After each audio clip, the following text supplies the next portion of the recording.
All right. Good day, everyone, and welcome to today's episode or today's edition of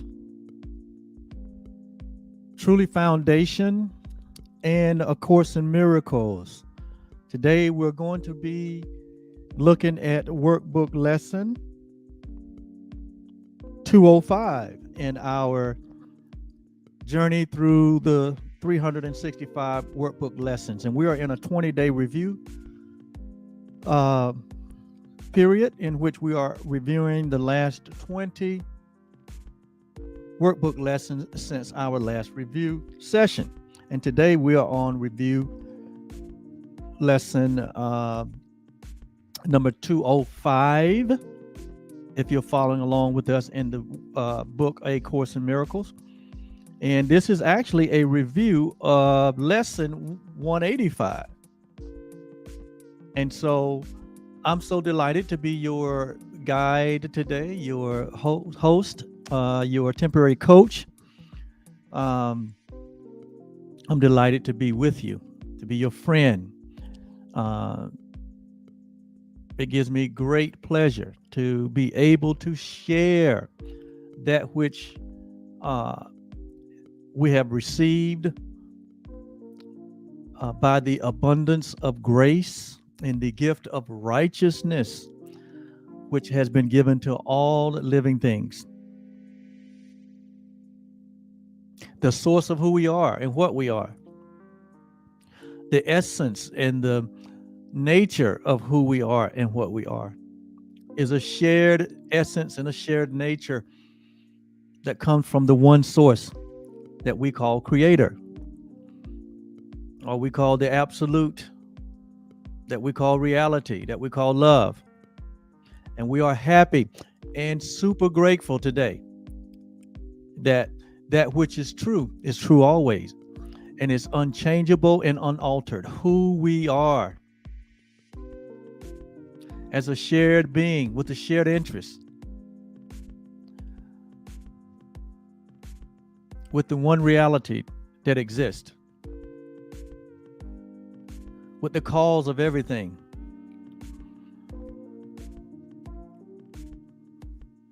It is something that can't be taken away. And that I am certain of, that I am sure of, as I sit here this day with a heart filled with gratitude and thanksgiving for the only true source, the only true God, the only true being, the only true life, the only true light, the only true reality that is beyond words, that is beyond description.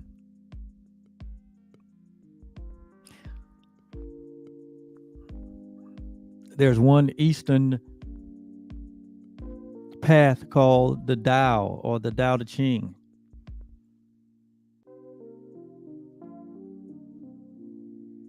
And in the opening of that ancient document, it says, the Tao that can be named is not the Tao.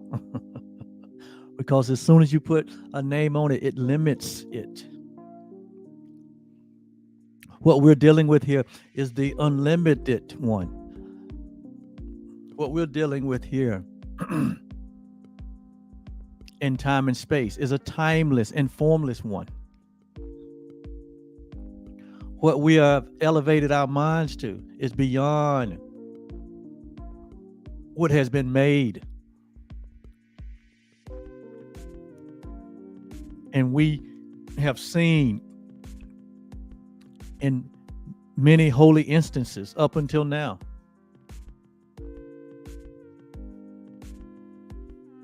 is what it really means. And what it really says about the nameless, formless, and timeless self that we share with each other and with our Creator.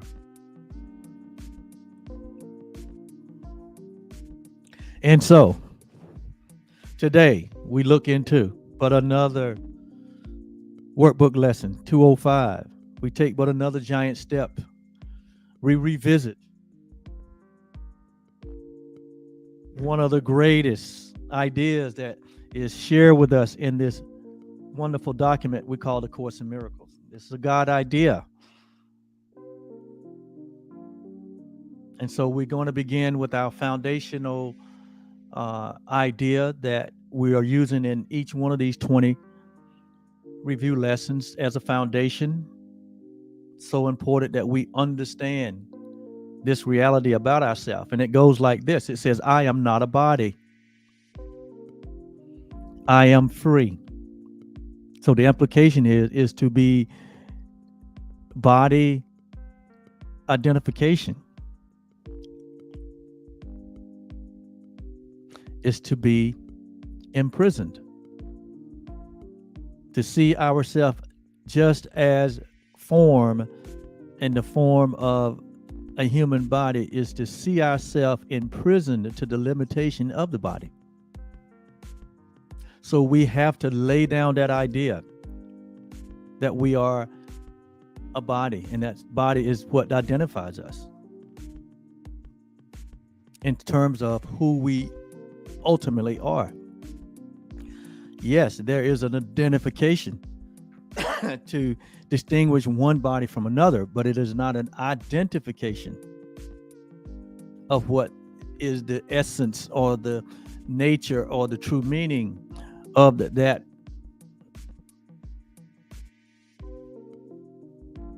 which represents the body. So I am not a body. I am free. For I am still as God created me. So the subject here is the I am. You remember, if you have any biblical awareness, back when the story of Moses and the deliverance of the people of Israel. And Moses had the assignment to go to Pharaoh and to go face to face with Pharaoh and share with Pharaoh that he is to let the people that he has imprisoned, to let them go. And so when Moses said, well, God, when I get to Pharaoh and they asked me, well, who sent me? And God's response to him was, I am sent you. I am. So I am is representative not only of God, but it's also representative of what God's created. It's also representative of the will of God, and that is freedom. And freedom doesn't come through not knowing the truth, but it comes through knowing the truth. That is true always. And the truth is, of all the bodies that have ever manifested here in time and space, none of them, none of the bodies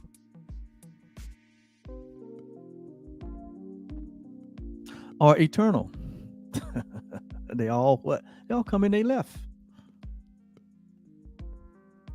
Because that is not the true identity of that which was reflected through the body. But the life of the body is the spirit. The life of the body is that which is timeless and formless and that is without limitation. It's called life, or it's called God described it as I am. So God's message to Moses was to tell Pharaoh that I am. Life is the one that's sending this message. And so it's that same one life that we all share. It's that same one life, that one call, that one being, that one awareness, that one consciousness that was back then is same here now. Because the life that we are is ageless, is timeless, is formless, is out restriction, is out limitations. It's boundless, it's free, and it can never be contained. And it is that we are. That is what is the essence of who we are now, even with the awareness of a body.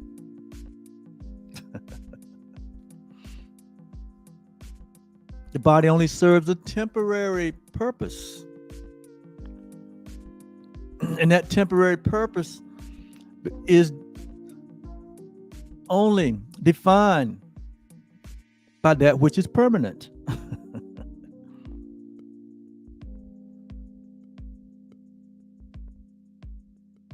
And so, in the grand scheme of things, now that we are aware that there is a body that we have to communicate and to express our true nature on this dimensional plane of what we call time and space,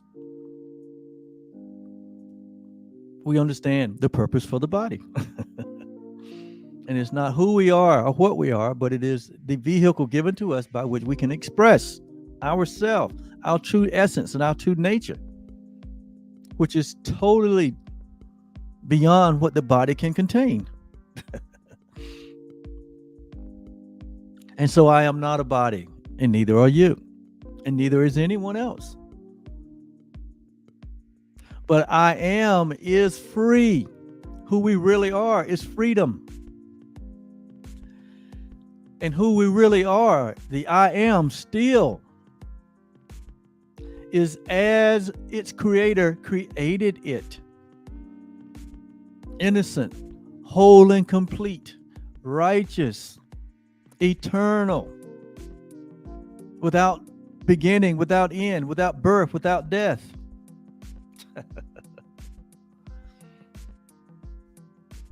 Changeless, formless.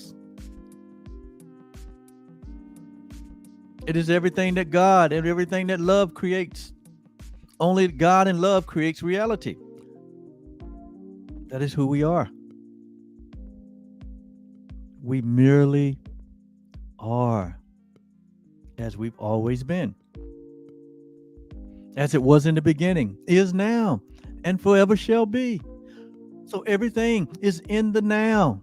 How you are right now, where you are right now, in your unchanging self, your reality, regardless of what you have made a decision, or I have made a decision to appear to be that is not in alignment with my true self, regardless of what I've chosen to participate in, or what activities or events, regardless of what experiences I have chosen. None of that changes my reality. None of it changes your reality. It's just the experience that you have chosen. And you have the freedom to do that. But what we don't have the freedom to do is to undo what God did. So as God is, so are we in this world, as the writer said in John. When you've seen us, you have seen our Creator. Because the I am that we all share, and the Creator, we're one. As our elder brother stated, I and my Father are one. So God takes on the role of a father, one who's is a creator, one who nurtures and sustains that which it fathers, that which it creates.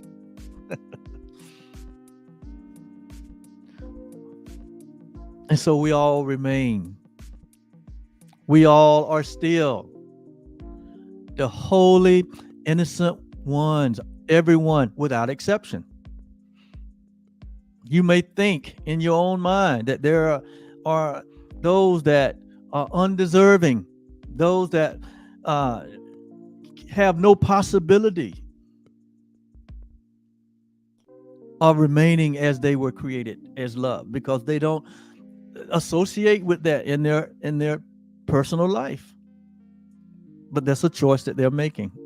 And in their choosing, they are receiving of that which they're choosing. And you might say, well, I don't think so. We'll see. That is just our lowering our reality to what happens in this movie called Earth, this movie called life, which is not real. If you're looking at life from that perspective, from your personal life perspective, versus looking at life from the one vision that we call Christ vision, from Christ consciousness, from the love that we are, from the reality of our oneness, and not from the reality or unreality of our state of separation, then you can see only love, only light. You can look past the foolishness and see that we all still remain as God created us. And so, workbook lesson 185, the idea in that lesson had to do with the subject of peace. And peace is that which we all desire, knowingly and or unknowingly. We all desire peace. What is peace?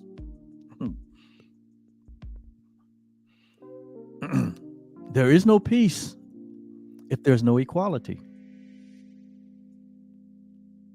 There is no peace if there's no clarity. There is no peace if there's no vision. There is no peace if there is no insight. There is no peace if there's no intimate knowledge or intimate knowing of that which is the truth. No truth, no peace.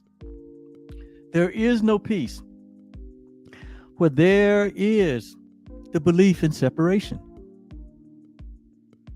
There is no peace where our point of view is coming from a place of duality. It's coming from a perspective or a point of view that has its belief in that all things are separate and not that all things are one. There is no peace where there is the belief in death and birth and death. There is no peace in that which comes and goes. Just look around you. Just think about your personal experience and all that has come and all that have all have departed. There's no peace in that. There is no peace in the instability of the functioning of this world. There's no peace in the thinking of this world. There is no peace in the inaccurate interpretation of the messages of this world. There is no peace that has its belief founded in scarcity, in lack, in loss, in separation or death. But peace resides in the one place, in the only one place that it can be, that it can reside, and it resides in the place where our Creator placed it.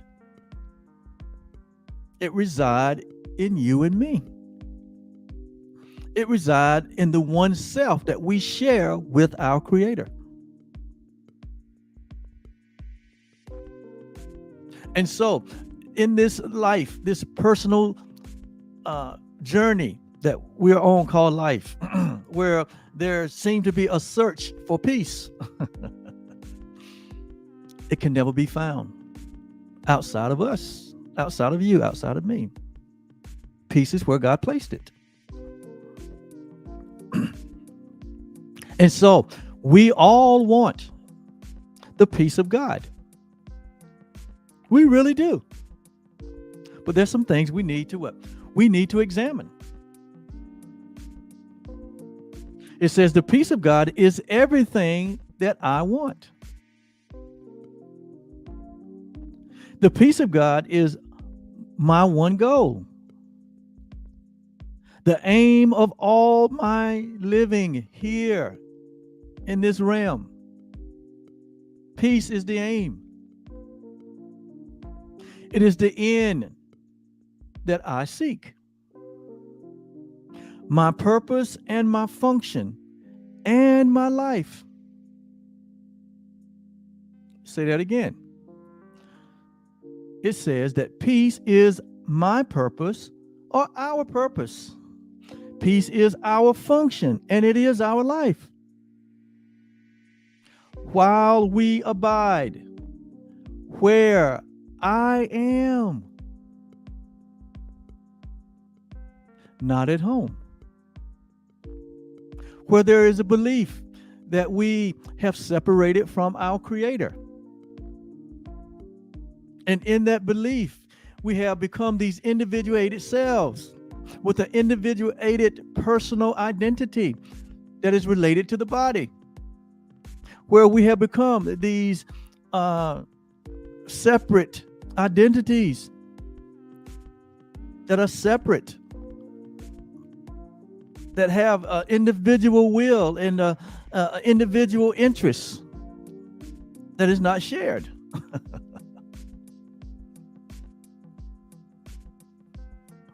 This is where we're not at home. Well, that's not our home. And so if we look back on workbook lesson 185, which is what we're reviewing, that idea that I want the peace of God, let's see what it says. Let's go back and see what it says. Because this is a very important message. Like I know that sometimes peace is priceless. And we're not talking about peace where there is an absence of something. No, true peace has nothing to do with this world of duality. It has nothing to do with external circumstances, situations, or conditions. Peace is an aspect of love. It's an aspect of God. It's an aspect of our reality. And so in workbook lesson 185, the title again was, I want the peace of God. And the peace of God is very non-specific. It's very non-specific. In fact, our reality is very non-specific. Remember, it's formless and it's timeless, non-specific.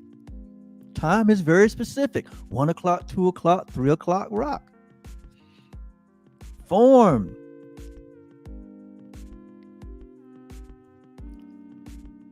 is very specific.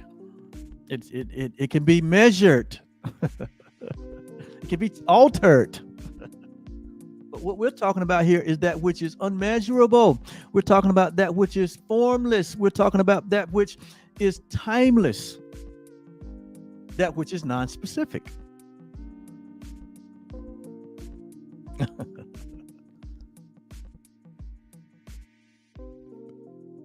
And so it says, I want the peace of God.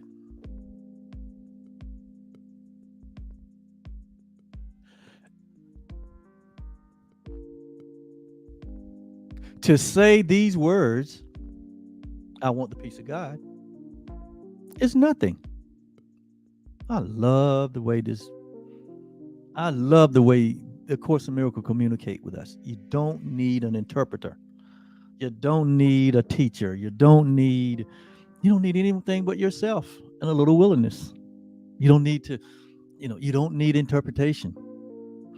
You don't need a guy with a long robe. You don't need all of these traditions. You don't need all these paths.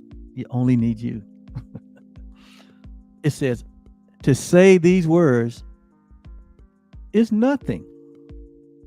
But to mean these words is everything. So it's a matter of what? Sincerity here. It's a matter of being sincere. I want the peace of God. Are you really sincere about that? It says, because if you are, it's everything. But if there's no sincerity about it, it's nothing. How can that be, Oliver? Let's go on. If you could but mean what? The words that you say. If you could but mean them for just an instant, there would be no further sorrow possible for you in any form. Just by being sincere and really mean it. It says, There could be no possible future sorrow for you. It says in any form or any place or any time. And it's going to tell us why. Just think, it only takes sincerity. Are you serious that you want the peace of God? Or what's the option? There is no option. But we make up options. The Course calls them dreams. The Course calls them illusions. The Course calls them the world. The Course calls them ideas that are what? Unreal. And so it says, heaven would be completely given back to full awareness.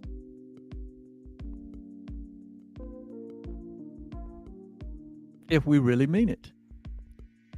That the idea of us being in heavenly places right now will be fully given back to us, to our awareness.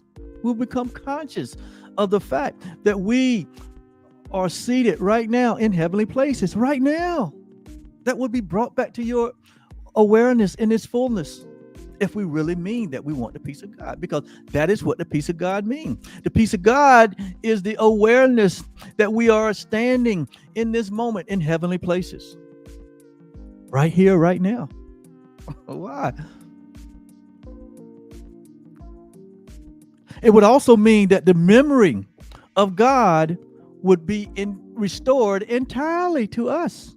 That means that at some point we lost the memory of our Creator. And so we sought to what? Create God in our image and in our likeness, in form, in time and space, as an object, as something that can be changed, as something that can come and go, as something that could be born and something that can die. We made that idea, having lost the reality of the idea that there is but the one thing, and it is God is, and there is nothing else. And when you lose the sight of the reality that there's God is and there's nothing else, the only other thing you can do is make up something else. And so we made a world full of bodies and things.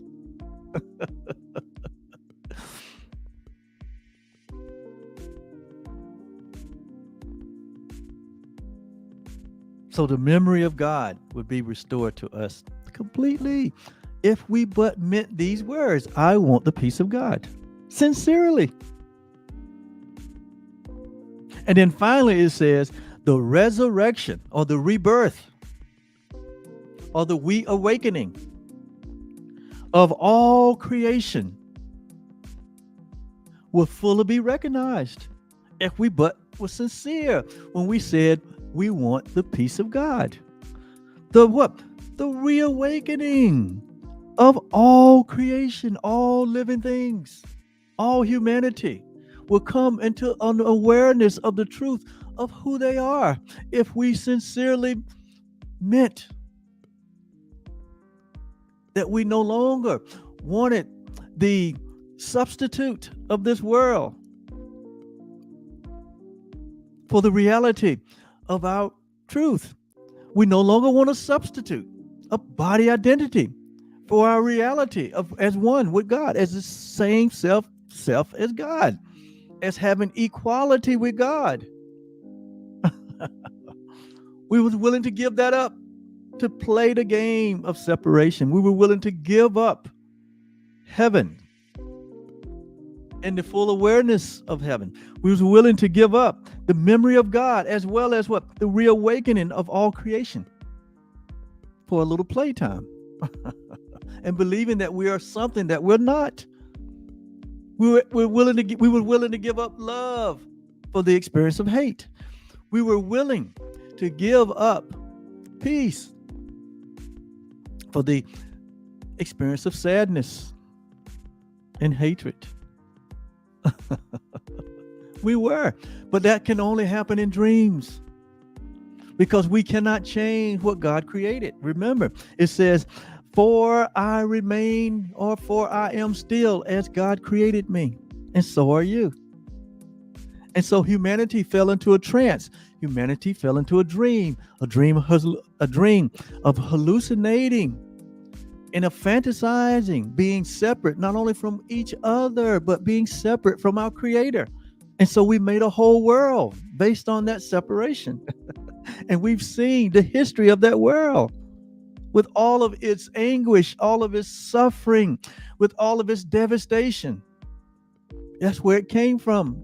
Our thinking, our desire to have a momentary play with the idea of separation, in which the Course says we forgot to laugh at that tiny mad idea because it's impossible. So that tiny mad idea and our forgetfulness to laugh has led to all of the history that you have seen, where humanity has created this world and this space and have tried to make something that was pleasing to itself or pleasing to what it thought its creator wanted.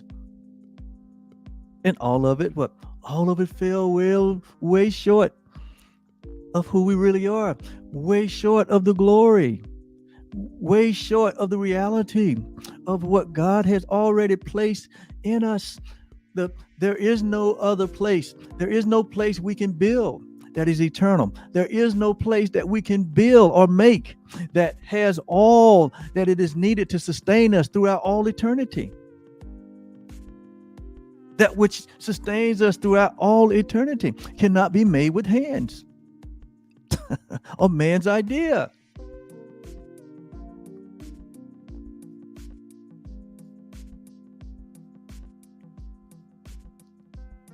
And so it says, all of our future sorrow would be over in an instant if we meant what we said, that we want the peace of God.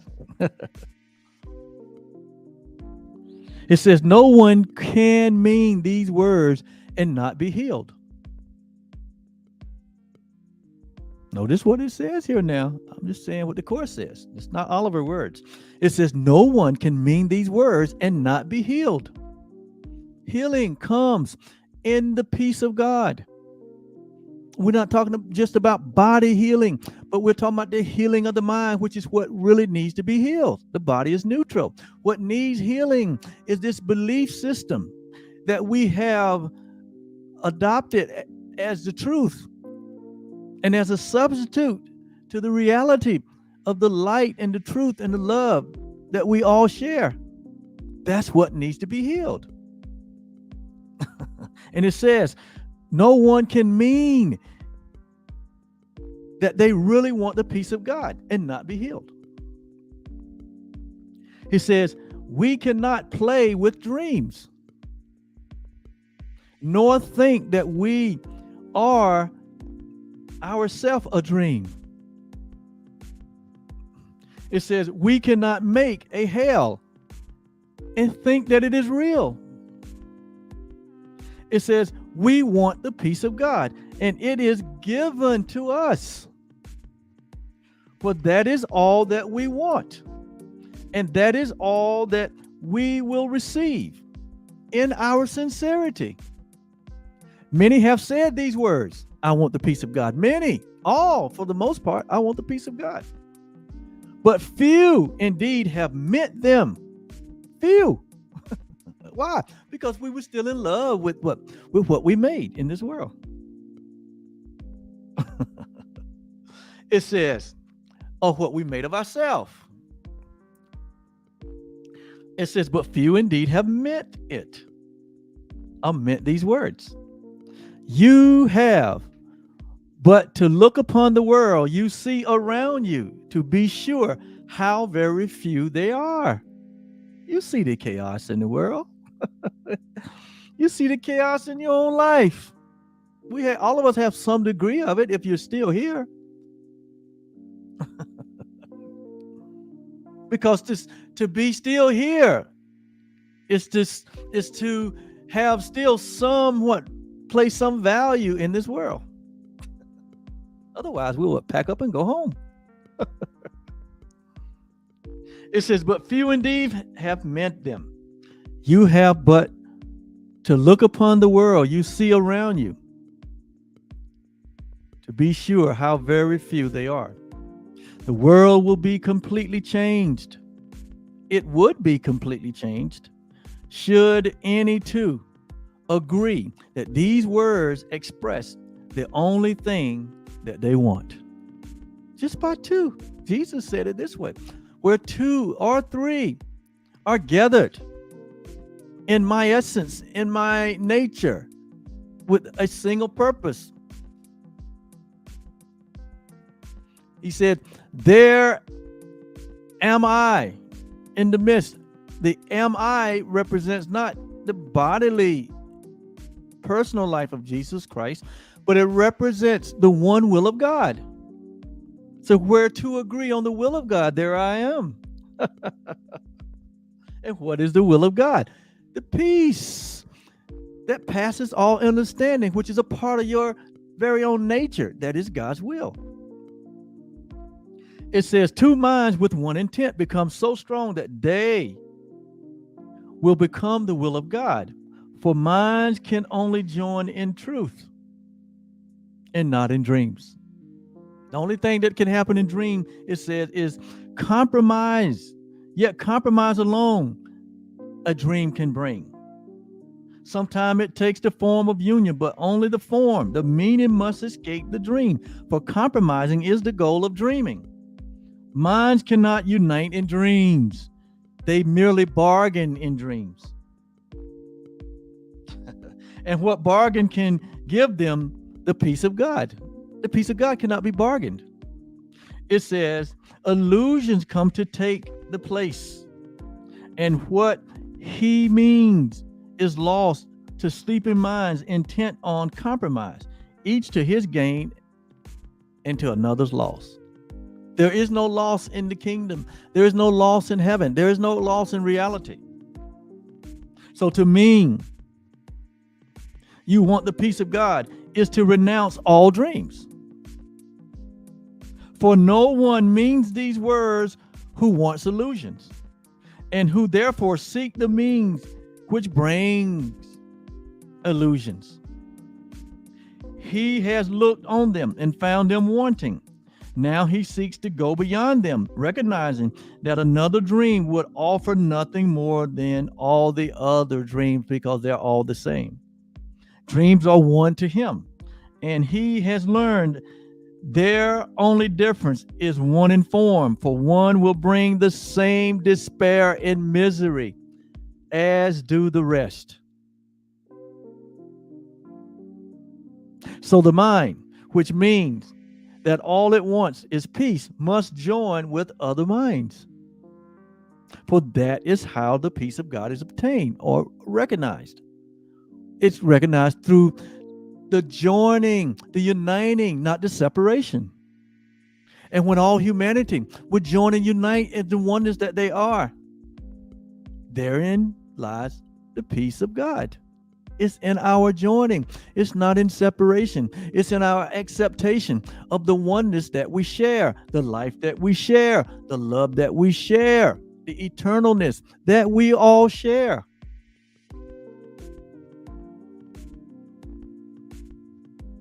And when the wish for peace is genuine, again, when it's sincere, when we are sincere about this, you will see it. It says, when peace is genuine, the request for it is genuine, the means for finding it is given in our genuineness or in our sincerity. What you're absolutely sincere and genuine about is what you will bring about. It's what you will bring about. And so to say, I want the peace of God and really want it and to be sincere and genuine, you will or cannot be denied the peace that you are, because how can you be denied what you already are? It says, it is given in a form. Notice now, when you ask for it, it said it is given in such a way, in such a form, that each mind that seeks for it in honesty. Here's another word: sincerity, honesty, genuineness. He said, when that is the case, he says the means. He says, each mind that seek for it, honestly, can understand. It will be given to you in a way that you can only understand it. It says, whatever form the lesson takes is planned for you in such a way that you cannot mistake it. If your asking is sincere, if it's honest, if it's genuine. He said, but if he acts without sincerity, there is no form in which the lesson will what? Will meet with acceptance and be truly learned or experienced. So it comes down to our genuineness. It comes down to our honesty, our sincerity about wanting the peace of God. Do we really want it? So let us today devote our practicing to recognizing that we really mean the words that we say. It's so important that you mean what you say and say what you mean. So important. So important.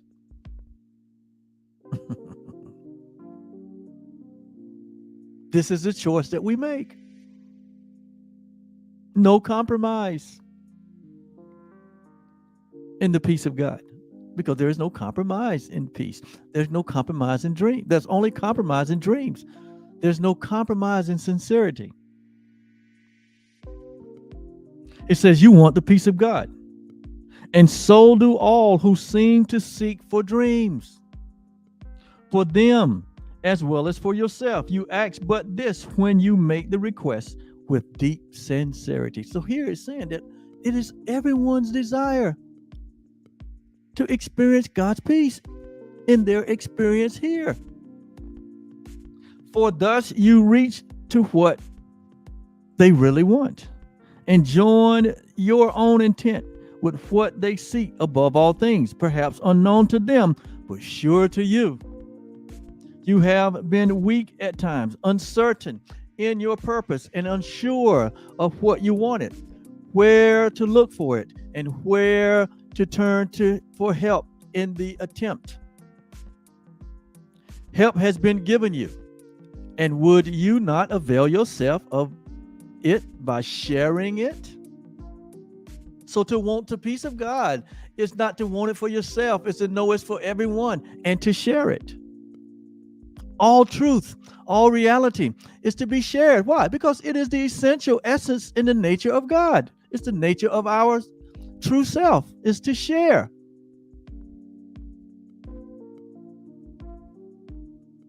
The peace of God, it says here, is already ours. For we were peace created. It was given to us in our creation. Because everything that God is was given to us in creation. And God is peace. And so therefore we already have in our possession the peace of God, but we may be unaware of it. And we know that we have it, like the Course says, when we give it away. And so, for we were created in peace, given us by our Creator, and established as His own eternal gift to us. How can we fail when we but ask for what our Creator wills for us in sincerity? And how could our request be limited to us alone? No gift of God can be unshared. Oh my God, if we could learn this. No gift of God can be unshared.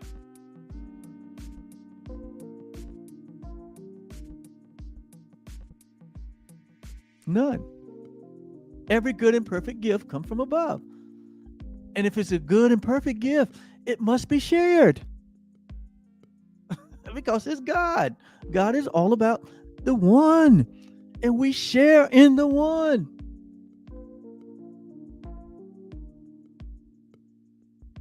It is this understanding that allow us to find the means for which peace now begin to operate in our life. It is this attribute that sets the gifts of God apart from every dream that ever seemed to take the place of truth. No one can lose, and everyone must gain whenever any gift of God has been requested and received by any one person. God gives but to unite. Every gift of God unites, it doesn't divide. Every gift of God brings these awareness of equality. Every gift of God is love, is joy, is happiness. Every gift. And it's to be shared.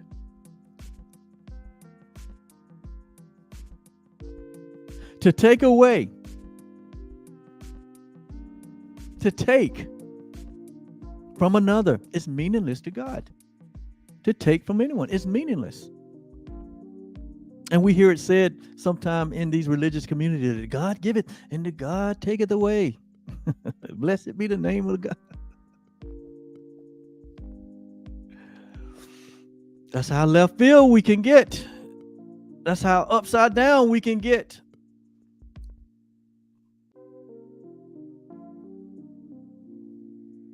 When we reject the truth of who we are.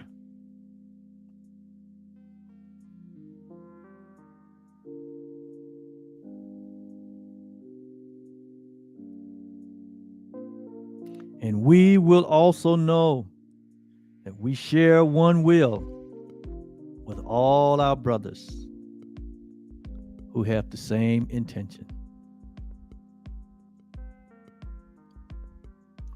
It is this one intent we seek today, the peace of God, uniting our desires with the need of every heart. Every heart needs peace. Every mind needs peace. Every human needs peace. The call of every mind. The hope that lies beyond all despair. The love attack would hide. All attacks hide is a way to hide love. The brotherhood that hate has sought to sever. Oh my God. But which still remains as God created it. Thank God that we can't change it. We can go on a prodigal journey of dreaming of being without it, but we can't change it. It says, with help like this beside us, we or can we fail today as we request the peace of God to be given us? No, we cannot fail. And so in conclusion of workbook lesson 205, I am not a body. I am free. For I am still as God created me. Still that way. This world can't change that. My mistakes, my error can't change that. Your opinions that are inaccurate, it can't change that. Thank God our errors can't and mistakes can't change what God created, the will of God. Thank God. And it says, I want the peace of God.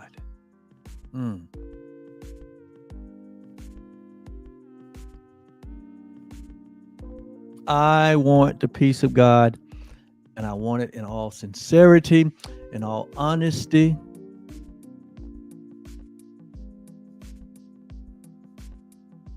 And I mean it. I've said what I mean. Above all else, give me the peace of God. Above all else, I receive the peace of my Father. And above all else, I share that peace with everyone. There is no enmity. You can't place enmity between God and peace. You can't place enmity between yourself and another and experience peace. So that's where the role of forgiveness comes in, to where we realize I made a mistake. I had a perception about myself and others that was distorted, that was an illusion, that was wrong. And therefore, what I thought my brother did, it did not occur. Therefore, I hold no grievance against my brother. My brother is just as innocent, it's just as whole, and just as complete. It's just as holy as I am, and my Father is. We share the same holiness. We share the same reality. We share the same being, the same love. We share the same life, the same breath. We live in a world of equality. It's called heaven, heavenly places, right now. Not something off into a future that doesn't exist. Not something that the past can hold us separate from. But we stand in this holy instant, right here, right now, in the peace of God, in the love of God, right here and right now. That is good news. That is what it takes to transform the mind. That is what causes you to enter into every gate with thanksgiving. That is what gives you the wherewithal to see your brother through the eyes of Christ.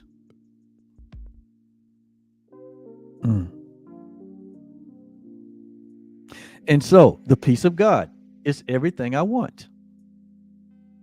The peace of God is my own goal. It's the one and only goal that I have. It is the aim of all my living here. It's the aim of why I live here. That's of why I'm still here. The peace of God. It is the end of all seeking. The peace of God is the end of all seeking.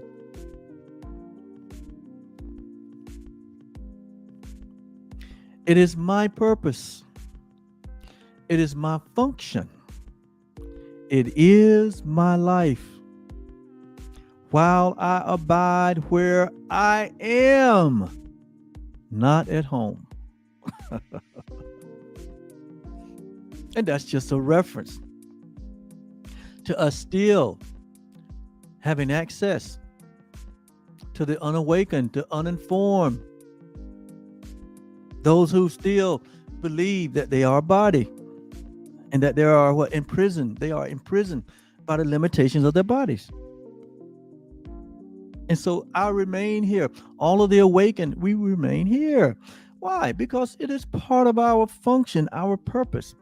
It's a part of our entire life to share the love, the peace, the joy, the happiness that we possess and that everyone possesses. It's not some special gifts given to a few. No. All have been called? All have been called to wake up. All. And until everyone has awakened, even if there's just one out of the 99, all haven't awakened. And so there's a job to be done to get the 99, to get the one. And so we all are that one. And so until all of us have awakened from our sleep of separation. The job is not complete. In the dream, it's not. In reality, it never even happened. So you say, what's the point? Well, the point is, only the will of God shall prevail. That's why God guaranteed. When he could find no one to place that guarantee on, he said, if when I could swear by no greater, I swore by my very own self. That blessing, I have blessed thee. And it can't be changed. It can't be lost. God doesn't know anything about loss. And so thank God, he's looking out for all of us. If you look out in the world, it may not appear that way. But when you look into the eyes of truth, it can only be that way. And so I'm not a body, as we conclude. I am absolutely free from body identification. However, I understand the function and the purpose and the role of this body in being here. And so my body now has become a healthy, serviceable instrument by which what? I express through the body the true essence, the true nature, the true love that we all share. And that's what my voice is being used for. That's what my body here is being used for in this telecast, in this stream. I'm here to tell you who you are in and as God. It can't change. But you can have a change of mind. You must have a change of mind. Not forcibly, but you will. Because what? The dream eventually fades away completely. And all that is left is all that was there all the time. Thank you so much for being here. I truly mean that. I said it and I mean it. I thank you for listening to these lessons. It was someone else using their body as a healthy, serviceable instrument that caused me to get my attention, to listen. And it came in a form that I could clearly understand. This may not be the form for you. There are many thousands of other forms. This is not the only form. The Course in Miracles is not the only form. It's different. It's thousands and thousands of other forms. But it's the one that resonates with Oliver. And if it resonates with you, you'll know it resonates with you because you end up in the peace of God. You end up in clarity. You end up with a healed mind. You end up with the love that you are being shared on every opportunity that you get. You will no longer see separation. You'll only see oneness. You'll know the curriculum, the course for you. So thank you really from the bottom of, my heart has no bottom because my heart is God's heart and there's no bottom to God. So thank you from the depths of my soul.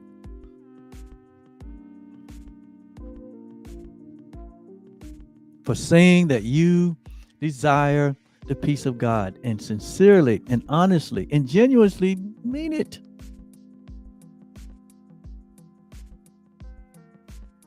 And because you have, it is coming to you in so many ways, on so many levels, that you can't miss it.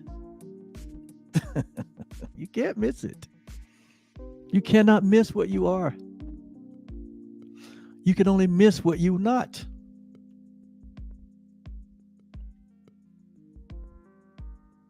In other words, that which you will not has to leave your thinking eventually. That which you are can never leave your presence. In reality. So waking up is just as natural as breathing. To come to know oneself is just as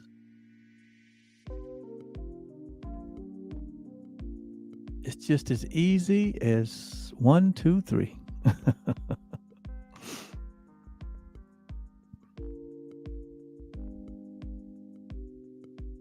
I want to read a prayer before I sign off this lesson. I just thought about this. I'm feeling this. And so I want to read this prayer that was in Workbook Lesson 184, I believe. Such a beautiful prayer that really sums up our lesson for today.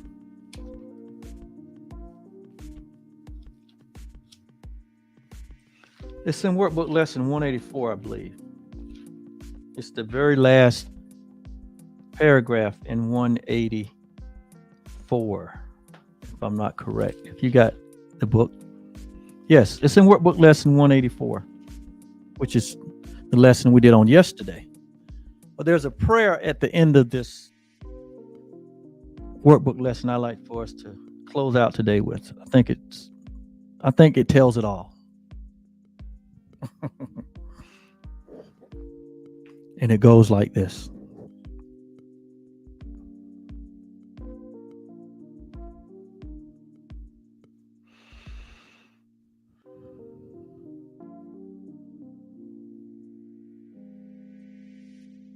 Father,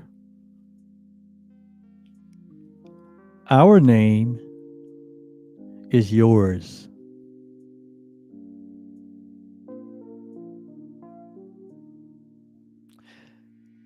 In it, we are united with all living things. And you who are their one creator. What we made, notice now, it says, what we made.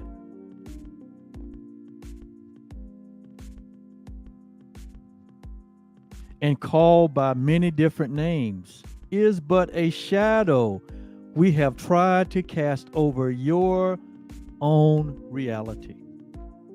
The mistake and the errors that we made in trying to create something or make something to be a substitute of what God created.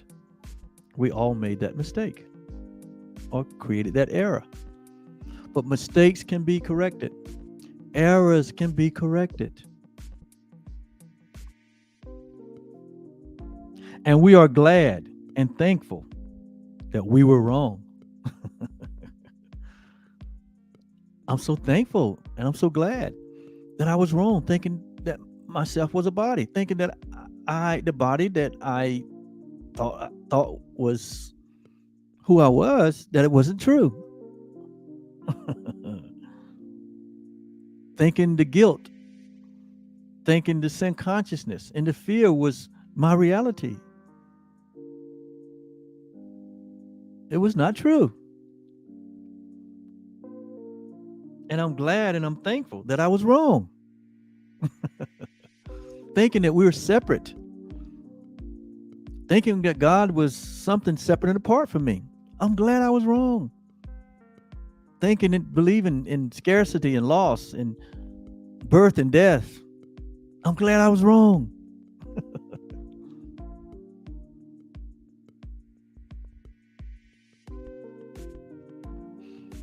All our mistakes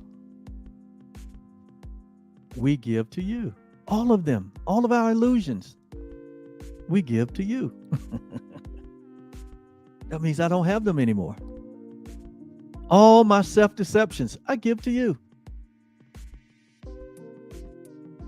All my fears, all my anguish, all my disbelief, all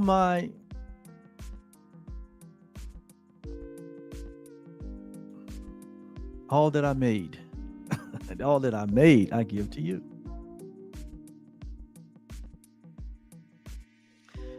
That we may be absolved or delivered from all effects our errors seem to have. There's a certain idea in the world called uh, uh,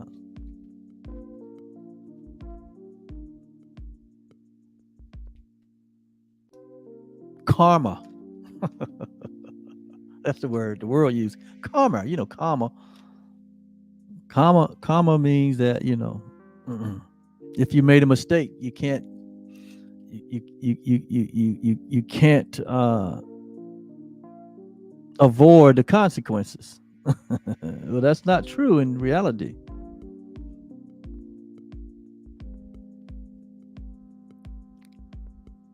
When you wake up and you transcend time and space, when the consequent comes back around, you're not there.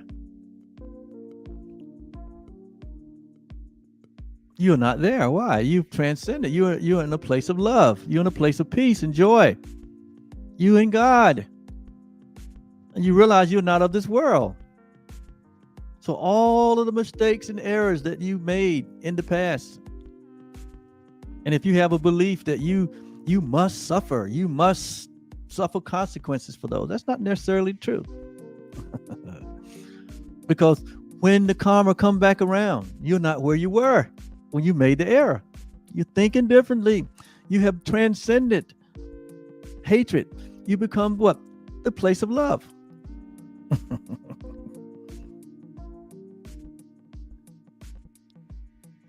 And so you're no longer under the law of karma or under the law of sin and death. Remember, the law of the spirit of life in Christ has made you free from karma, or free from the law of sin and death.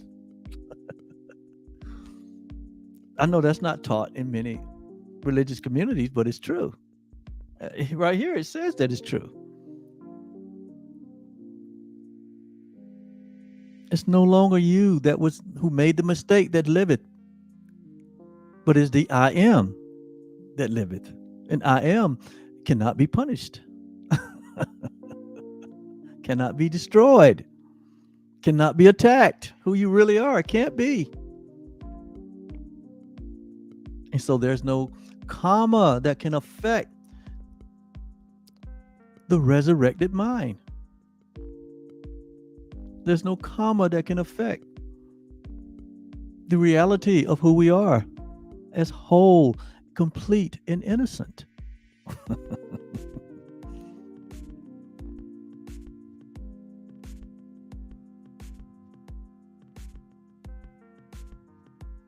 So we are absolved from all effects of our own errors. This is where the rubber meets the road. And we accept the truth that our Father gives. Father, we accept your truth as our own. Karma can't touch us.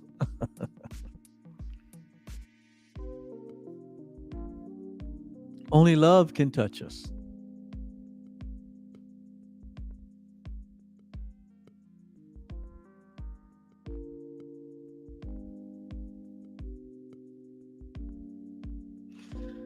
We accept the truth you gave, or that you give, in place of every one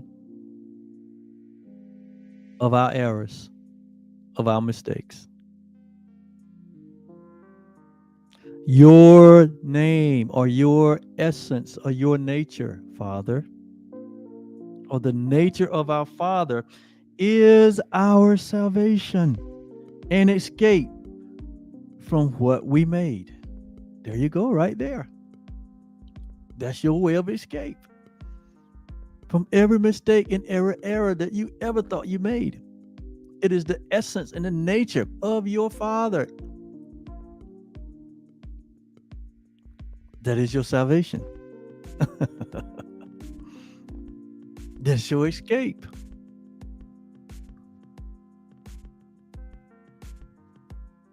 So it is our Father's name. It is his nature. It is our Father's essence.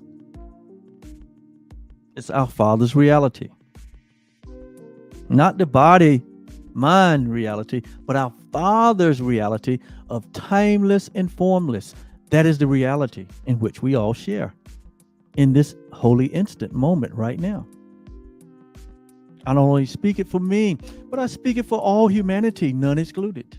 All that the Father has given unto me, I have lost none. That's what Jesus meant. This gift that I have received, it was not just for me, but it's for everyone, and I give it away wholly and completely. This gift that everyone has received, we have received this gift equally. It's not special to anyone. There's no specialness in God. There's only the one.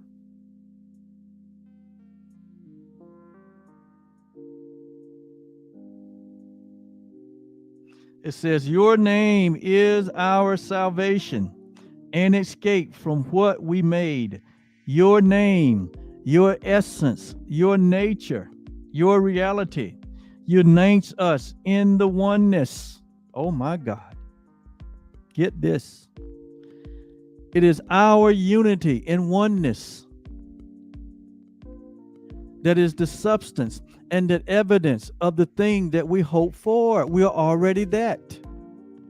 We are already one with our Creator, one with our Father, united in oneness.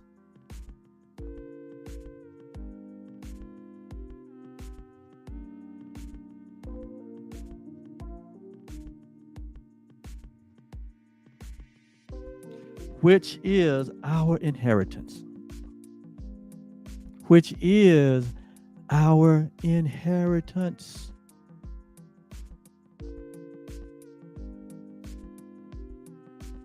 And our peace. So the peace that we so desire is the peace that we are.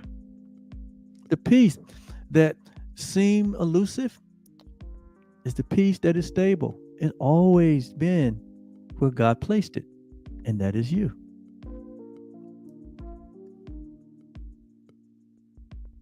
Any other inheritance that is seeming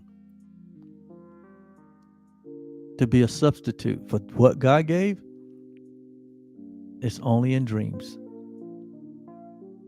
It's not true. Amen.